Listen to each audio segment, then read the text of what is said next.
and welcome back to the Hablemos Escritoras podcast. You're listening to the Leamos Las section, where we review books by contemporary writers and writers from all time. My name is Alice Banks.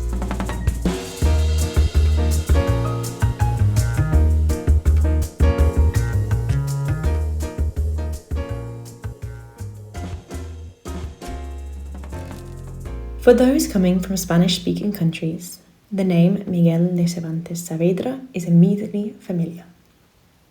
Cervantes is to Spanish literature what Shakespeare is to English.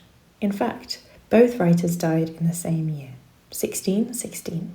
There are countless biographies that explore their personal lives and the historical contexts in which they lived.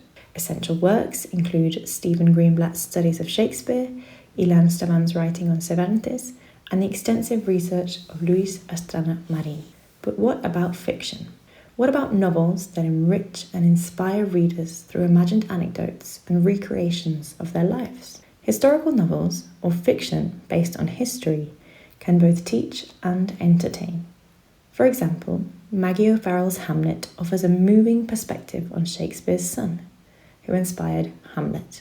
In Cervantes' case, the illegitimate daughter Isabel la Bastarda comes to life in Martha Bátiz's forthcoming novel, A Daughter's Place, published by Anansi in 2025. Set in Spain, in a household full of women who shaped Cervantes' life, his wife Catalina, his sister Magdalena, and his niece Constanza, Bátiz's novel brings us into the intimate world of the writer. She recreates life in Spain during the late 16th and early 17th centuries, at the height of the Golden Age, but also under the shadow of the Inquisition. This Mexican writer, long based in Canada, tells the story through a kaleidoscope of voices, first person for Isabel, third person for Constanza, and prayers and dialogues for Catalina, Cervantes' deceased wife. The story begins when 15-year-old Isabel arrives at Cervantes' home. There, she is recognized as his daughter out of wedlock and given his surname, Isabel de Saavedra, la Bastarda, like an animal. She's suddenly educated in the manners of her new social class, forced to leave behind her grandmother, her half-sister, and the life of laughter and love she once knew. Through Isabel's story, we gain insight into the lives of three central women and the roles they were compelled to play. Teresa, the servant, serves as confidant and emotional anchor, much like the Nana in Rosario Castellanos' Balún Canán. Constanza shows us the importance of marriage and how women were treated as currency, echoing feminist anthropologist Gail Rubin's idea of the traffic in women. Catalina, the deceased wife, allows Bátiz to reimagine the couple's dynamic, the influence of religion, and Cervantes' first steps as a writer. Here, Bátiz imagines how the Manco de Lepanto, as Cervantes was known, may have crafted his works, especially Don Quixote de la Mancha. Meanwhile, Magdalena, Cervantes' sister, functions as a bridge, connecting family members and linking historical and private events. The novel is grounded in meticulous research, evident in the letters and official documents that situate the reader in the era. Plague, the Inquisition, political conflicts among royals and commoners, and the friction between opposing factions. Bátiz's prose sparkles with colloquial expressions and sayings that season the narrative with humour and freshness.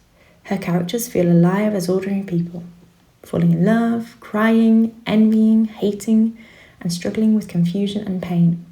Isabel, in particular, wrestles with her identity, searching for who she is and where she belongs.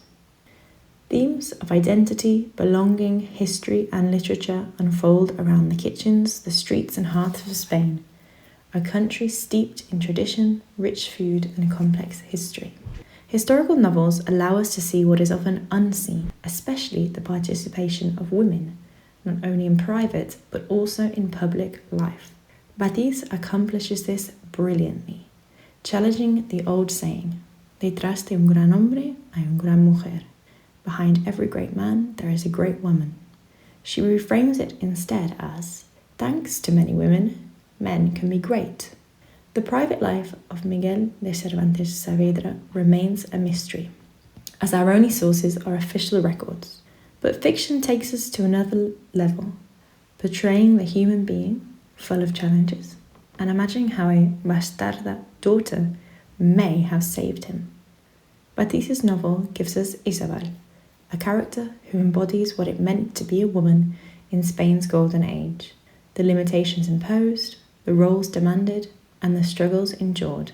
Thanks to her, and through her, we glimpse women in Cervantes' time. My name is Alice, and you've been listening to a review of A Daughter's Place by Martha Bátiz, published by House of Anansi in 2025, as part of the Leamos section of the Hablemos Escritoras podcast. Thank you very much to the team behind the scenes at Hablemos Escritoras, to all of our collaborators, and to all of you who listen to us every week. Don't forget to follow us on social media and visit our website www.hablemosescritoras.com. Until next time.